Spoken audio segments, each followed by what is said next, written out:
नमस्कार, सुलगता सवाल देख रहे हैं और मैं हूं आपके साथ दिव्या सिंह।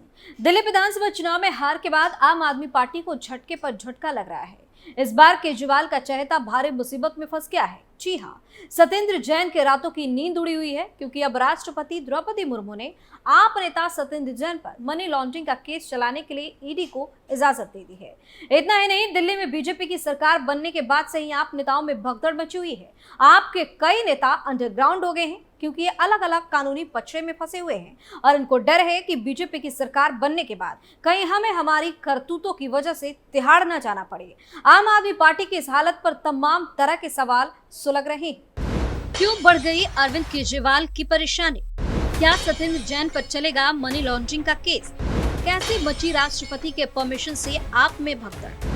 किसको और क्यों ईडी कर सकती है गिरफ्तार? इन सवालों ने सियासी पारा हाई कर दिया है और आम आदमी पार्टी में भगदड़ भी मचा दी है, क्योंकि आपके कई नेता बीजेपी की सरकार बनने से काफी ज्यादा डरे हुए हैं। इसका कारण है कि अब इनके कारनामों की सजा इनको मिल सकती है। वहीं केजरीवाल के चहेते की जल्द गिरफ्तारी होने वाली है। राष्ट्रपति द्रौपदी मुर्मू ने आप नेता सत्येंद्र जैन के खिलाफ जमीन की खरीद फरोख्त से जुड़े घोटाले में मनी लॉन्ड्रिंग का केस चलाने की परमिशन दी है। केंद्रीय गृह मंत्रालय ने 14 फरवरी को राष्ट्रपति से इस मामले में मंजूरी मांगी थी। दिल्ली के पूर्व स्वास्थ्य मंत्री जैन के खिलाफ बीएनएस की धारा 218 के तहत केस चलेगा। राष्ट्रपति से मंजूरी मिलने के बाद ईडी अब जल्द ही जैन को गिरफ्तार कर सकती है। गृह मंत्रालय ने ईडी की जांच और पर्याप्त सबूत होने के आधार पर राष्ट्रपति से ये अनुरोध किया था। दरअसल जिस समय ये मामला सत्येंद्र जैन के खिलाफ फ्रेम हुआ था, उस समय वो विधायक थे, इसलिए बीएनएस की धारा 218 के तहत उनके खिलाफ केस चलाने के लिए राष्ट्रपति की मंजूरी जरूरी है। 4 फर्जी कंपनियों के जरिए मनी लॉन्ड्रिंग का आरोप। ईडी ने आरोप लगाया था कि सत्येंद्र जैन ने उनसे जुड़ी 4 फर्जी कंपनियों के जरिए मनी लॉन्ड्रिंग की है। इन फर्जी कंपनियों के जरिए आप आए पैसे का इस्तेमाल 14 फरवरी 2015 से 31 मई 2017 के बीच कई लोगों के नाम पर चल संपत्तियां खरीदने में की गई। इसके अलावा दिल्ली और उसके आसपास कृषि भूमि की खरीद के लिए लोन अदायगी में भी किया गया।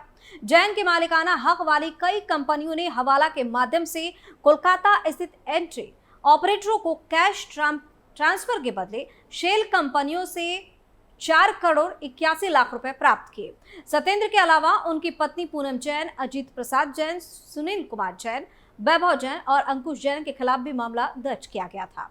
इस मामले में सीबीआई ने 2017 में मामला दर्ज किया था। इसके बाद ईडी ने जांच शुरू की। ईडी ने सत्येंद्र जैन को मनी लॉन्ड्रिंग के मामले को लेकर 30 मई 2022 को गिरफ्तार भी किया था। करीब 18 महीने जेल में रहने के बाद उन्हें अक्टूबर 2024 में जमानत मिली।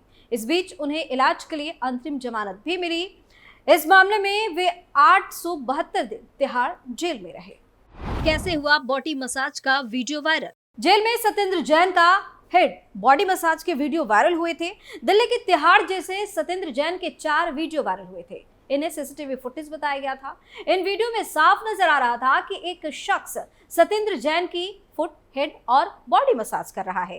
ये वीडियो 13 से 21 सितंबर 2022 के बीच के बताए गए। पहला वीडियो 13 सितंबर को सामने आया था। यह वीडियो 36 सेकंड का था। इसमें सफेद टी शर्ट पहने एक आदमी मंत्री के पैरों की मसाज कर रहा था।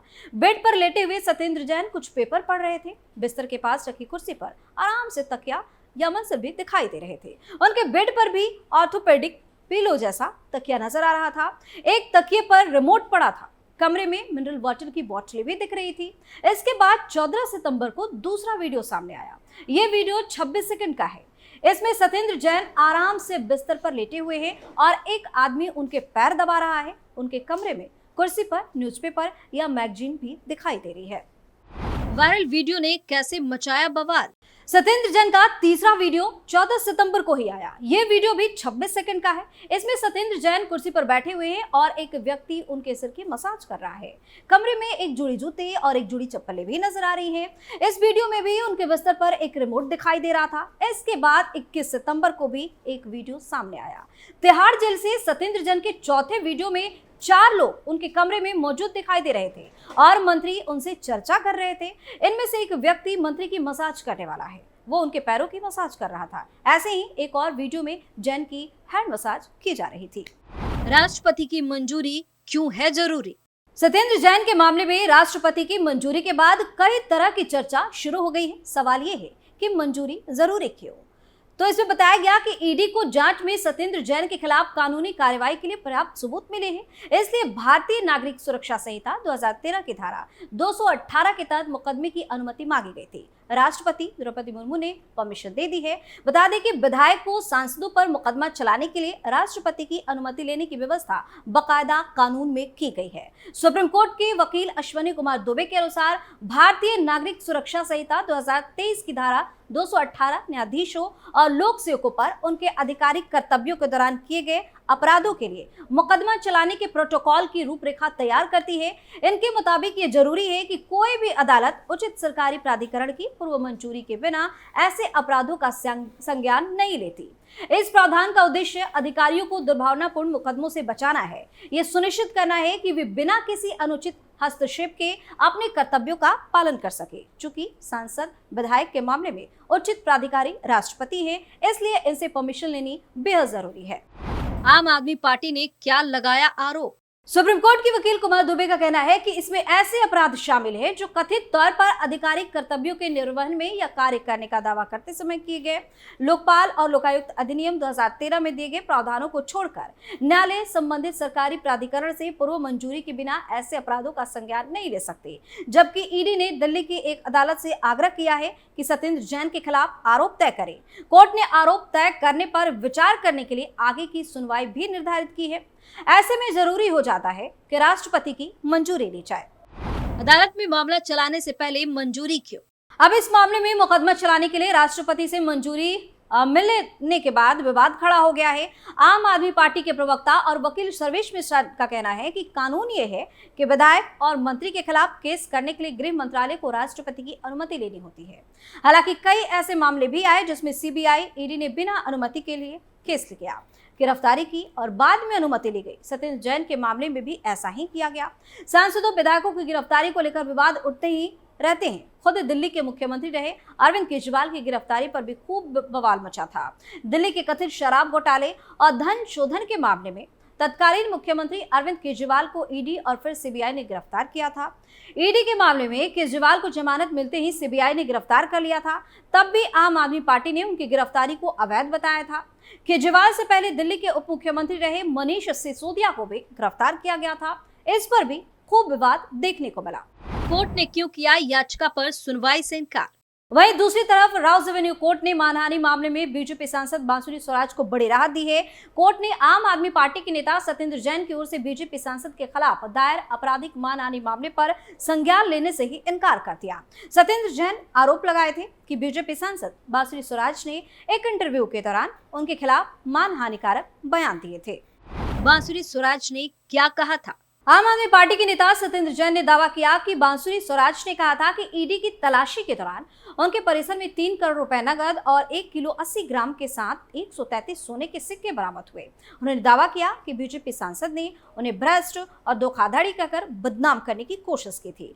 आप नेता सत्येंद्र जैन ने दावा किया था कि बीजेपी नेता बांसुरी स्वराज ने यह टिप्पणी उन्हें बदनाम करने के लिए किया था। सत्येंद्र जैन ने आरोप लगाया कि बांसुरी स्वराज ने 5 अक्टूबर 2023 को एक टीवी चैनल पर दिए इंटरव्यू में अपमानजनक टिप्पणी की थी, जिसे लाखों लोगों ने देखा। उन्होंने दावा किया कि राजनीतिक फायदे के लिए बीजेपी सांसद ने ऐसा किया।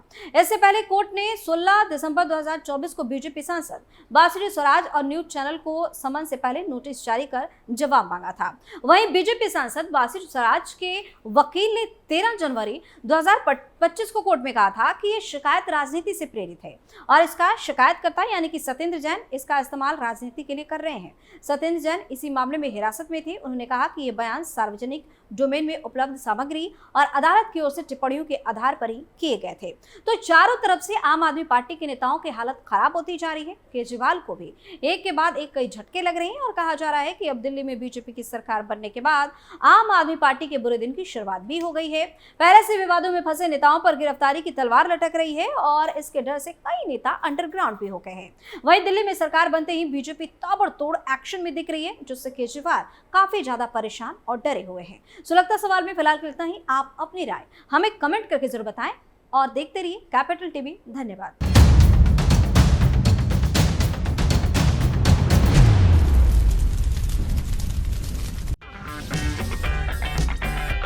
अगर आपको हमारा वीडियो पसंद आया हो तो इसे लाइक करें, हमारे चैनल को सब्सक्राइब करें और हाँ, बेल आइकन दबाना ना भूलें ताकि आप तक हमारे वीडियो की नोटिफिकेशन पहुंचती रहे। आप अपना सुझाव हमें कमेंट बॉक्स में दे सकते हैं।